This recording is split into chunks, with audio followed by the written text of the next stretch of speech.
पुंडलीकवरदा हरिविठ्ठल श्री ज्ञानदेव तुकाराम सद्गुरु समर्थ त्र्यंबकानंद महाराज की जय। माऊली ज्ञानेश्वर महाराज की जय। जगद्गुरु तुकाराम महाराज की जय। श्री गुरुदेव दत्त। मानापमानयोस्तुल्यस्तुल्यो मित्रारिपक्षयो सर्वारंभ परित्यागी गुणातीतः स उच्यते। 14व्या अध्यायातला हा 25वा श्लोक आहे। गुणातीताचे काय लक्षण आहेत, अशा प्रकारचा जो काही विचारलेला प्रश्न आहे त्याचे उत्तरं चाललेली आहेत। मागच्या श्लोकामध्ये त्याच पद्धतीची उत्तरं दिली। अजूनही हा श्लोक त्याच गुणातीताच्या लक्षणाचं म्हणजेच उत्तर देण्यातच आहे। कोणत्या प्रकारचं उत्तर आहे तर कोणताही द्वंद्वभाव या गुणातीताच्या ठिकाणी उभा राहत नाही। त्याला आता काय काय दिलं तर मान अपमान, निंदा स्तुती हे जे काही आहे यापैकी सगळं समान, शत्रू मित्र हेही समान, आणि कोणत्या प्रकारचा कर्म आरंभ करत असताना त्याच्या ठिकाणी कोणती वृत्ती किंवा प्रवृत्ती उठत नाही, असे जे असणारे गुणातीत आहेत हे सांगितलं। आता हा जो विषय, हा विषय इथं गुणातीताची लक्षणं सांगण्याकरता आला। माग दुसऱ्या अध्यायात सुद्धा अशाच प्रकारचा विषय म्हणजे सारांश तोच, तिथली मांडणी वेगळी, तिथला विचार वेगळा। तिथं काय झालं तर स्थितप्रज्ञेची लक्षणं विचारली आणि मग स्थितप्रज्ञेचे लक्षणं सांगू लागले। आता ते सगळं सांगत असताना त्याचाच सुद्धा साधू आणि साधूची लक्षणं स्पष्ट झाली। स्थितप्रज्ञ कोण असतो तर ज्याच्या बुद्धीच्या ठिकाणी स्थिरता प्राप्त झाली तो। स्थिरता काय उगीच प्राप्त होते का तर ज्ञानानं प्राप्त होते। ज्ञान नुसतं ज्ञान आलं का अनुभव आला तर परमात्मा स्वरूपाचा अनुभव आला। त्या अनुभवाचं जे ज्ञान आहे त्या ज्ञानानं याच्या ठिकाणी बाह्य कोणत्याही व्यवहाराचा परिणाम होत नाही। हे झालं। पुढं तोच विषय त्याच पद्धतीनं मांडणी करत 12व्या अध्यायात आला। 12व्या श्लोकापासून 23व्या श्लोकापर्यंत वर्णन हेच आलं। अद्वेष्टा सर्वभूतानां बसून येतो धर्मामृतमिदम यथोक्तम ह्याच्यापर्यंत सगळं तेच आलं। आता त्याच्यात सुद्धा 12व्या अध्यायात सांगत असताना भक्त म्हणूनच सांगितलं, आणि हा भक्त मला प्रिय आहे। शेवटी तर अगदी जो 20वा श्लोक आहे तो मला अतिप्रिय आहे। हा भक्त मला अतिप्रिय आहे। आता त्याचप्रमाणे इथं सुद्धा सांगत असताना या सगळ्या गोष्टीचं वर्णन इथं चालू श्लोकात आपण हे जसं पाहिलं की सर्वारंभ परित्यागी, तसं 12व्या अध्यायामध्ये असा एक श्लोक आहे की तिथं सुद्धा हेच पद आले। अनपेक्ष सुचिरदक्ष उदासीनो गतव्यता सर्वारंभ परित्यागी योमद्भक्त समे प्रिया। तेच पद तिथं होतं, तेच आता परत इथं घ्यायचं। याचाच अर्थ की साधू आणि साधूची लक्षणं सांगण्यामध्ये भगवंताला सुद्धा आवड आहे आणि त्याच्यावर लिहिण्यामध्ये माऊलींना सुद्धा आवड आहे। विषय तसा येतो आणि तेच पुन्हा मनाची उकल होते। त्याच्यामध्ये काय झालं, मागं सांगत असताना बुद्धीची स्थिरता सांगितली, इथं कोणत्याही प्रकारचे बाह्य व्यवहारात स्थिरता सांगितली, आणि आता इथं सांगायला गेले ते किती काही असले म्हणजे ह्या त्रिगुणानं सगळ्याला पछाडले। जे कोणी तुम्ही आम्ही प्रकृतीधारक आहोत हे सगळेजण त्रिगुणाच्याच ताब्यात आहेत। ज्यांनी हे त्रिगुण काय केलेत त्याला मागं सारलंय, म्हणून त्याला गुणातीत म्हटलं. हा गुणातीत, त्याचं लक्षण आपल्याला विचारली होती ती आहेत. नुसती लक्षणच नाही तर आचरणसुद्धा विचारलेलं आहे. आता 2 श्लोकामध्ये, म्हणजे काल झालेला श्लोक आणि आजचा श्लोक, यामध्ये गुणातीताची लक्षणं सांगत आहेत. ईश्वर बुद्धी म्हणून पूजिला, का चोरू म्हणून गांजिला, वृषगजी वेढीला केला रावो. आता दुसरी गोष्ट अशी आहे की जे कोणी साधू असतील त्या साधूचे कोणी कसे काही असतात. काय करतात की हा साधू आहे आणि श्रेष्ठ आहे, अहो साधू काय हा ईश्वरच आहे असं समजून उच्च आसनावर बसवायचं आणि पूजा करायची. आता यांना ईश्वरत्व दिलं आणि पूजा केली तरी ह्यांच्या ठिकाणी काही नाही, हे आपले स्थिरच आहेत. तुम्हाला काय ठरवायचं ते ठरवा. आणि दुसरी गोष्ट काय सांगितली, का चोरो म्हणून गांजिला. आता त्याच्या ठिकाणी काय आहे की कुठंतरी असंच झालं आणि लोकांनी धरलं, कशाचं साधू म्हणले, उगी आपला हिंडतोय, काहीतरी नामस्मरण घेण्याचं सोंग करतोय, हा चोर आहे. यांनी काहीतरी सोंग घेऊन कोणाच्या तरी घरातलं काही उचलून न्यायचं याला, म्हणून मग चोराला जसा त्रास देते तसं द्यायला सुरुवात केली. बोल खरं काय आहे ते, बोल खरं काय आहे ते, असं त्याच्याही ठिकाणी सुरू झालं. आता तिकडं स्तुती केली, कोणी पूजा केली, कोणी ईश्वरत्व दिलं, तरी ह्यांच्या ठिकाणी त्या गोष्टीचा हर्ष नाही. त्या गोष्टीबद्दल कोणी काय करतं ह्याच्याकडं लक्ष नाही. आणि आता चोर म्हणून छळ मांडला तरी काही नाही. आपण पाहतो आता ज्ञानेश्वरी आहे, तुकाराम महाराजांची गाथा आहे, नामदेव महाराजांची गाथा आहे, नाथ महाराजांचं केवढं तरी वाङ्मय आहे, पण कुठंतरी लोकांनी मला असा त्रास दिला अशी तक्रार कुठं आहे का? कुठंही नाही. संत महात्मे कधीच तक्रार करत नाहीत. तक्रार करणं आपल्या जीवाचं काम आहे. अगदी म्हणजे देवसुद्धा असा असतो का तसा असतो का, असं आमचं का करत नाही, तसं का करत नाही. देवालाही सोडत नाही आणि इतरालाही आपण सोडत नाही.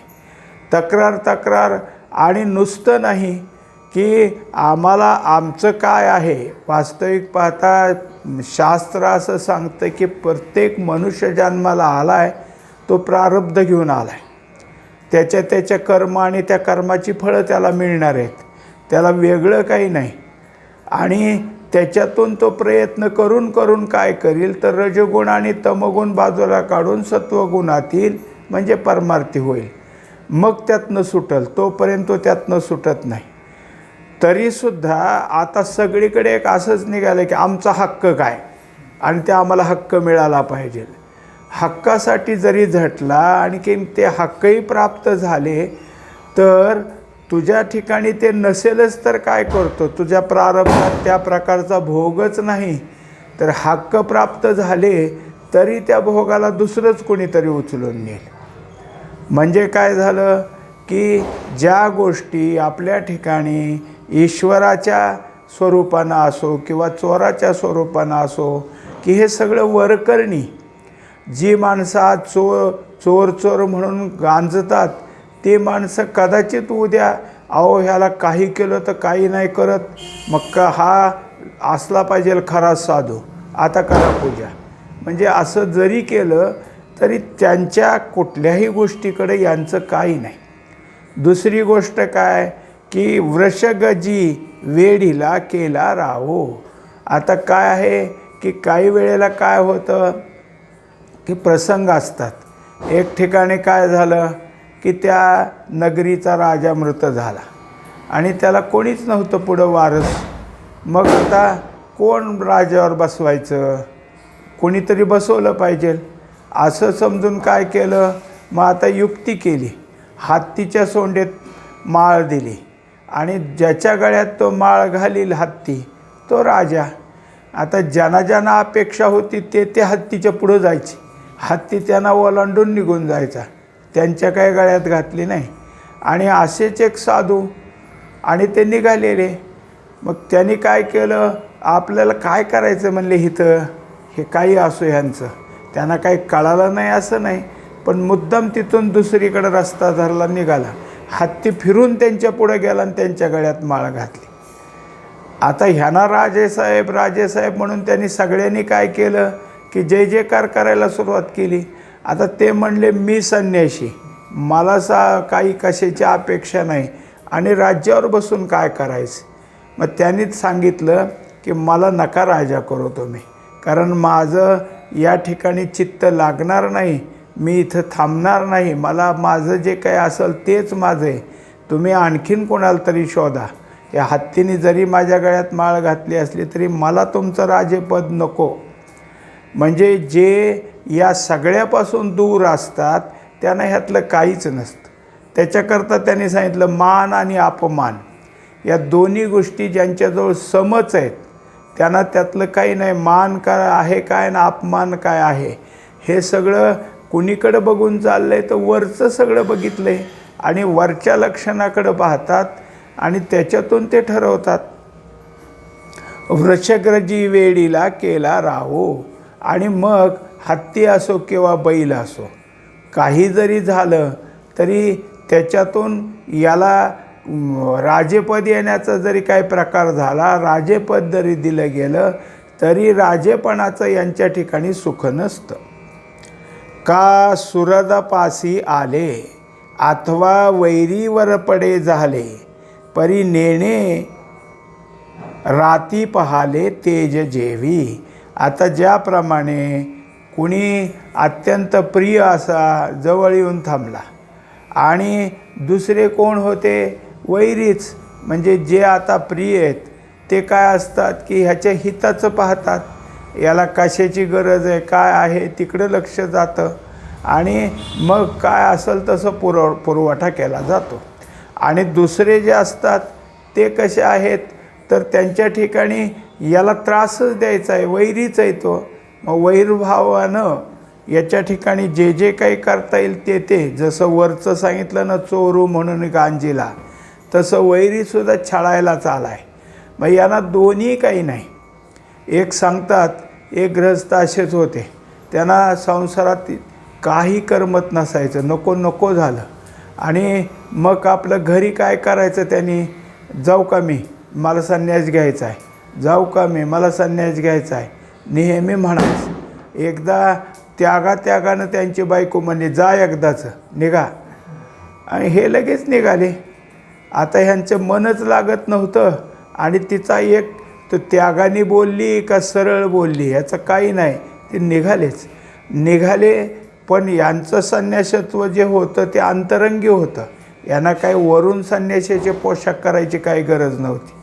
हे आपले आले, आता सगळंच ईश्वरावर आहे, त्यामुळं चालून चालून दमुस्तोर चालले. मग एका ठिकाणी आपलं बसले, लिंबाचं झाड होतं त्याच्याखाली मांडी घालून बसले आणि आपलं नामस्मरण सुरू झालं. काय असेल ते असेल. पण त्या शेताचा जो मालक होता त्यांनी पाहिलं कोण ग्रस्त आहे बसला आहे सकाळपासून, आता दुपारची वेळ झाली तरी तसंच आहे. मग त्यांनी दुपारची भाकरी खायच्याऐवजी ह्याच्याजवळ आले, अहो बाबा कोण तुम्ही, का बसला इथं. म्हणजे बसलो नामस्मरणाला. तुमचं कोण आहे, कुठे आहे, म्हणजे कोण नाही मला, माझं मीच बसलो. मग आता काय केलं त्यांनी, आपल्या भाकरीतली त्याला अर्धी दिली, काय असेल ते आपण खाल्ली. म्हणजे आता काही ईश्वराच्या मनात असेल तर असेल. मग तरी रात्री हा निघून गेला तरी बसलेला, दुसऱ्या दिवशी शेतकरी सकाळी आला तर हा बसलेलाच. म्हणले आता असू द्या, कोणी असेल ते असेल. मग घरी निरोप पाठवला, दोघाच्या नावचे न्याहारी पाठवा, बाकीचं जेवण पाठवा. मग आता ते आलं. 2-3 दिवस हेच चालल्यावर घरच्यांनी विचारलं कोण आहे तिथं, कुणाच्यासाठी मागताय डबल तुम्ही. याला तर किती विचारलं तर ते नाव सांगत नसायचे. ते म्हणले लिंबाजी बुवा आहे, कारण त्या झाडाखाली लिंबाच्या बसला म्हणजे लिंबाजी बुवा. आता हे लिंबाजी बुवाला रोज खाऊ घालायला लागले. एक दिवस ह्यांच्या लक्षात आलं की यांना का त्रास द्यायचा. ते म्हणले आता तुम्ही बास झाला माझा, मी जातो कुठं.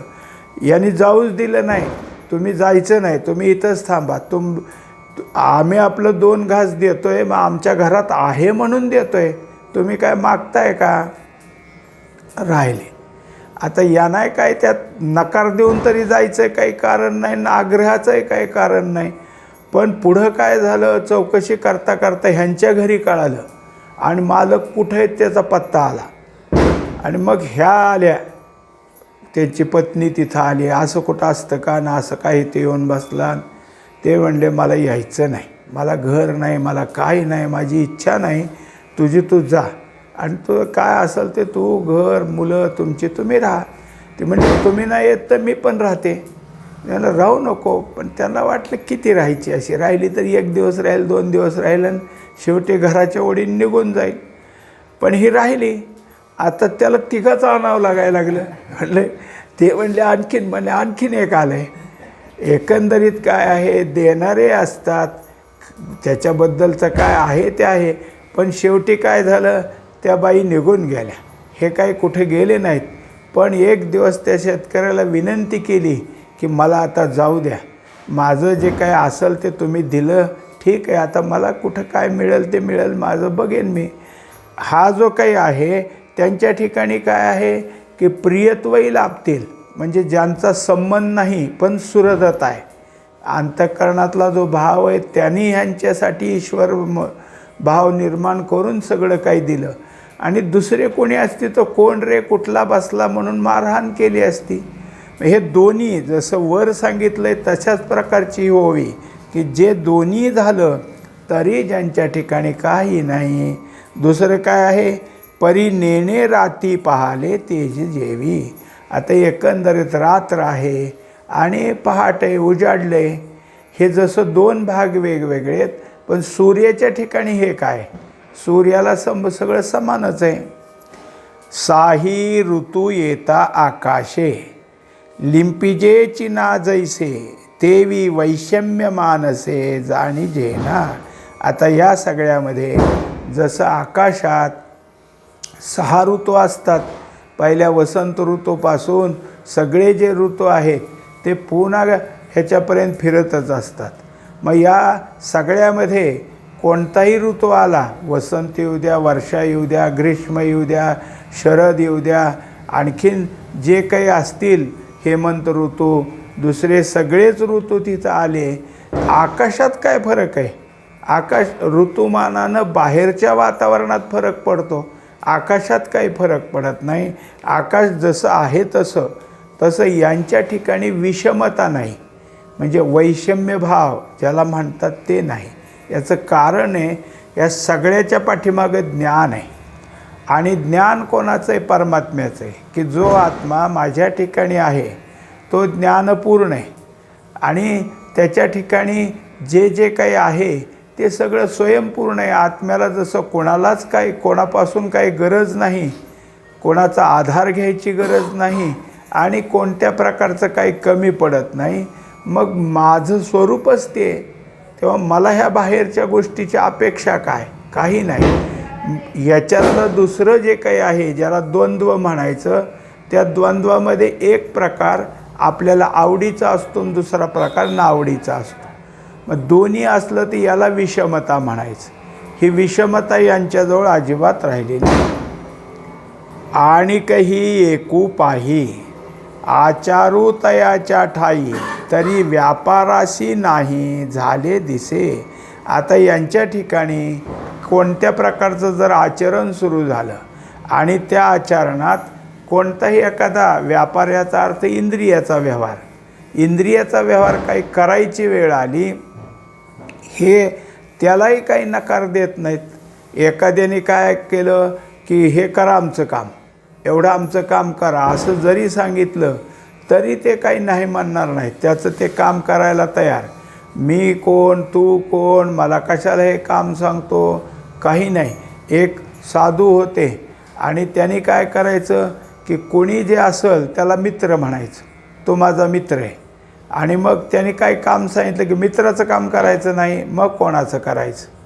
मग ह्याने प्रत्येक, आणि जेव्हा हा करतोय असं बघितल्यावर कोणी उठायचं की त्याला काम सांगायचं, यांनी कोणाच्या कामाला नाही म्हणायचंच नाही. ह्यामुळं हे जे काही साधू होते ह्यांचं नाव जगमित्र असं पडलं, जगमित्र नागा. यांनी कोणाला नाही म्हणायचंच नाही, प्रत्येकाचं काम करायचं.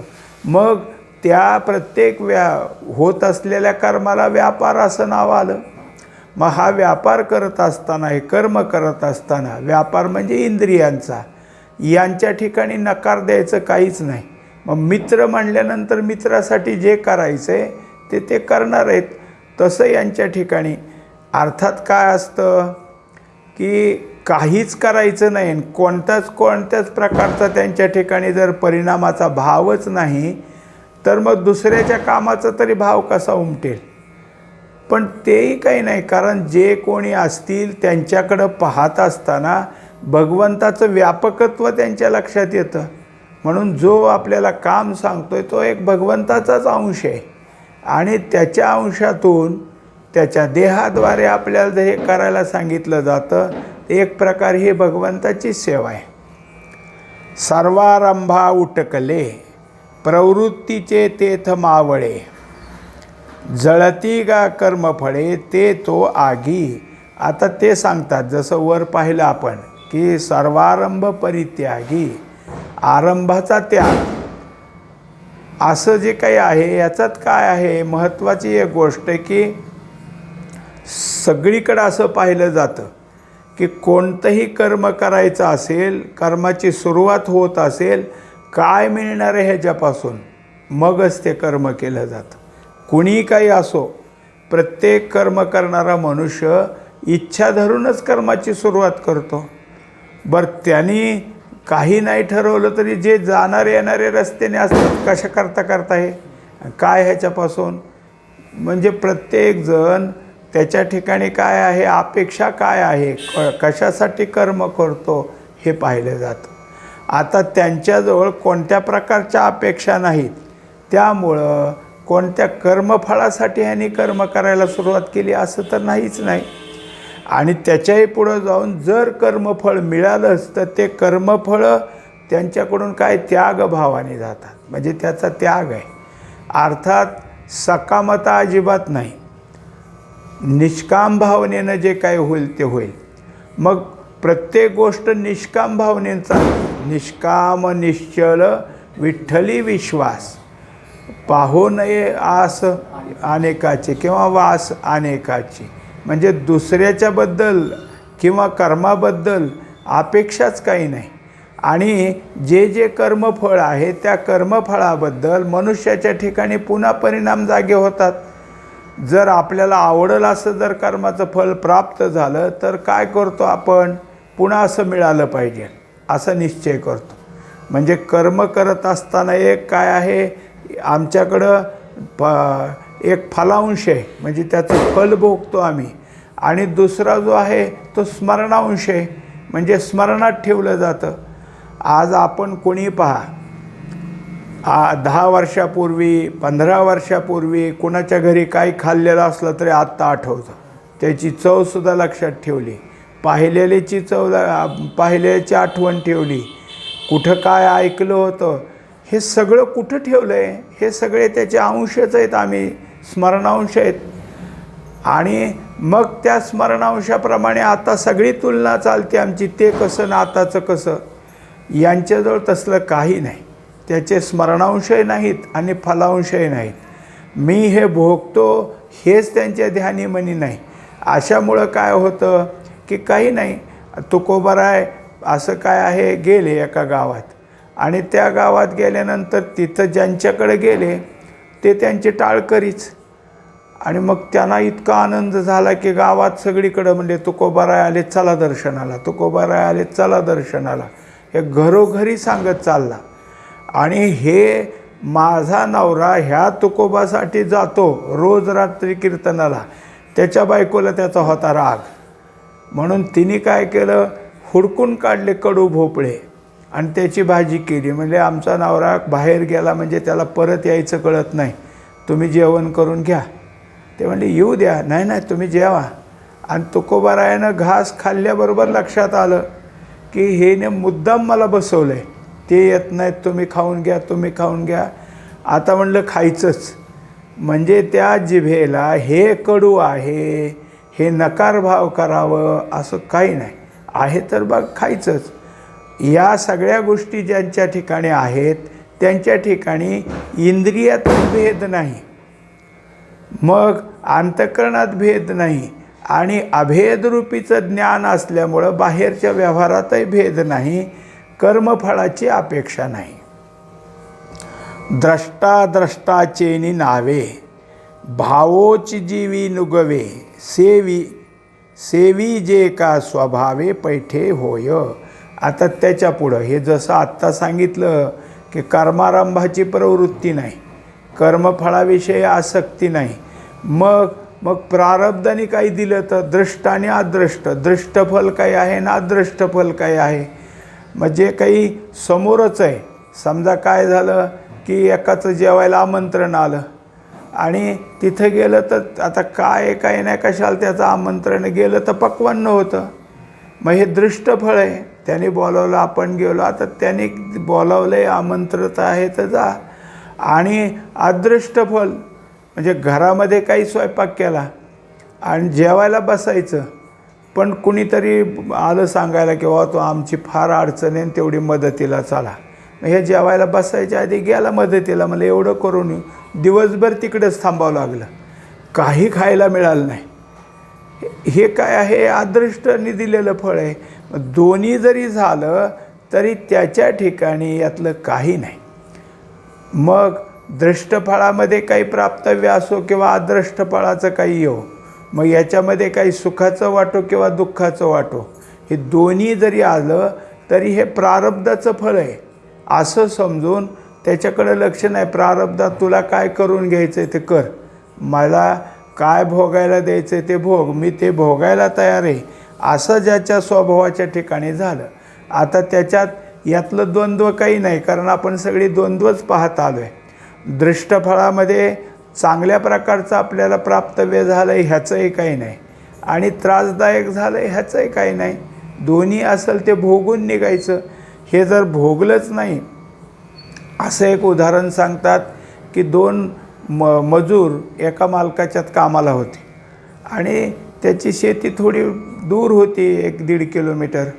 आणि नंतर काय झालं, आता कामाची सुट्टी झाली तर तो मालक म्हटला तुम्ही आता घरीच चालला आहे, आमच्या घरी एवढे गाठोडे 2 घेऊन जा, तिथं काय असेल ते धान्य. आणि मग त्या दोघाच्या डोक्यावर दिले आणि जावा घरी घेऊन. आता निघाले खरं, पण एक जण लागला कुरकुर करायला, म्हणला आता आपण दिवसभर काम केलं आहे आणि ह्याने आपल्या डोक्यावर अजून ओझं दिले. आता त्याला त्याचं नव्हतं का बघतायत, कशासाठी असं केलं आहे, किती त्रास, दिवसभर काम केल्याचा त्रास आहेच आहे, आणखीन ह्याने हे डोक्यावर दिलं आहे. थोडंसं चालायला लागलेला म्हणला मी इतकं बोलतो आणि हा काय बोलत नाही, हा गप्पच चालला आहे. मग त्यांनी विचारलं, आता मनात विचार केला की ह्याचं बहुतेक हलकं दिसतंय, माझं जड आहे म्हणून हा काय करतोय, काही बोलत नाही, आपण असं करू, बदल करू. मग त्याला कशाला म्हणायचं, म्हणून बसायचं का रे थोडे वेळ. ते म्हणलं बरं आहे, बसायचं. टेकवलं खाली आणि मग म्हणला तुझं मी घेतो, माझं तू घे. म्हणलं बरं तसं कर. ह्याचं घेतलं, 10-5 पावलं चालल्यावर कळलं त्याचंच जास्त ओझ आहे, आपलं जरा कमी होतं.